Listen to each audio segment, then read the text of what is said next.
Le processus de la mise en œuvre du traité sur le commerce des armes, TCA, ratifié par la Côte d'Ivoire en février 2015 a été au centre cette semaine d'une conférence publique organisée à Abidjan, par le Réseau d'action sur les armes légères en Afrique de l'Ouest section Côte d'Ivoire, Razala aussi, présidé par Ntayaka Victorien. Le conférencier du jour a été M. Anzian Kwadjia, secrétaire exécutif adjoint de la Commission nationale de lutte contre la prolifération et la circulation illicite des armes légères et de petit calibre, COEMNA-LPC. Évoquant les objectifs du TCA, il dira que c'est d'instituer les normes communes les strictes possibles aux fins de réglementer ou d'améliorer la réglementation du commerce international d'armes classiques.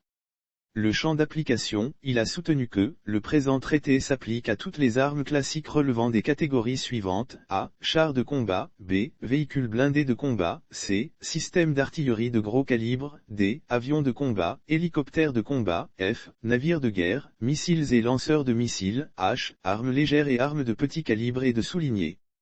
80% de arsenal des pays africains et Caraïbes sont concernés par la dernière catégorie.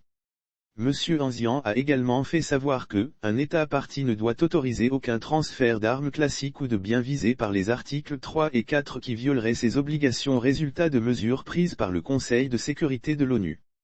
Il a relevé que, si le processus en cours est lent, c'est parce que sa mise en œuvre nécessite une révision du cadre législatif et réglementaire, ainsi que l'adaptation des outils et procédures relatifs au transfert d'armes classiques et de munitions. Le texte de loi est déjà engagé, on attend un loi.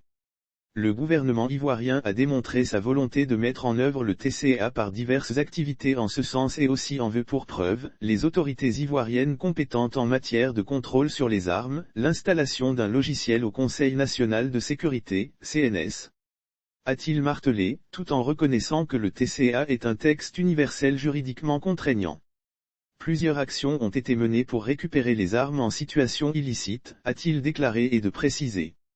On collecte plus les calibres 12 que les armes de guerre. Monsieur Anzian constate la faiblesse du cadre législatif sur le TCA, du contrôle sur les armes, la menace terrorisme, l'évaluation des risques et la formation des acteurs. Il a révélé que 1249 entreprises fabriquent les armes à travers le monde et plus de 900 millions sont en circulation.